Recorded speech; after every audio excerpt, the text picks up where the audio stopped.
xisbiga mucaaradka Somaliland ugu weyn ee la yiraahdo wadani ayaa waxa la sheegayaa inuu aad iyo aad isaga fogeeyay nin ku dhawaaqay inuu madaxweyne ka yahay jabhad la yiraahdo ama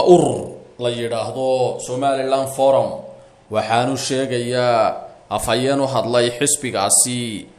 oo la yiraahdo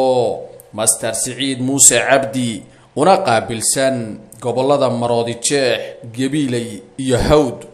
ayaa sheegay in aanu ninkaasi xisbiga matalin oo wahayo kaliya taageerayaasha xisbiga ee qurbaha joogay waxaana in dhaweydba la dareemayay tan iyo intii doorashadii Somaliland dhacday in aanu xisbiga wadani dadkii taageersana si fiican ugu qancin natiijadii doorashada walow uu hoggaansamay hogaamiyihii xisbiga mucaaradka Cabdiraxmaan Maxamed Cabdilaahi Cirro waxaana la sheegayaa inuu Cabdiraxmaan Maxamed Cabdilaahi Cirro iminka doonayo inuu ka dhigo xisbiga wadani xisbi u qalma inuu wadanka hogaamiyo waxaana la filan karaa inuu hantiyo taageerayaal culus oo iminkaba guux siyaasadeed ku jiro dhanka kalena waxa soo taraya khilaafyo iyo muran ka taagan salaadiin baryahan babuuqa isu marin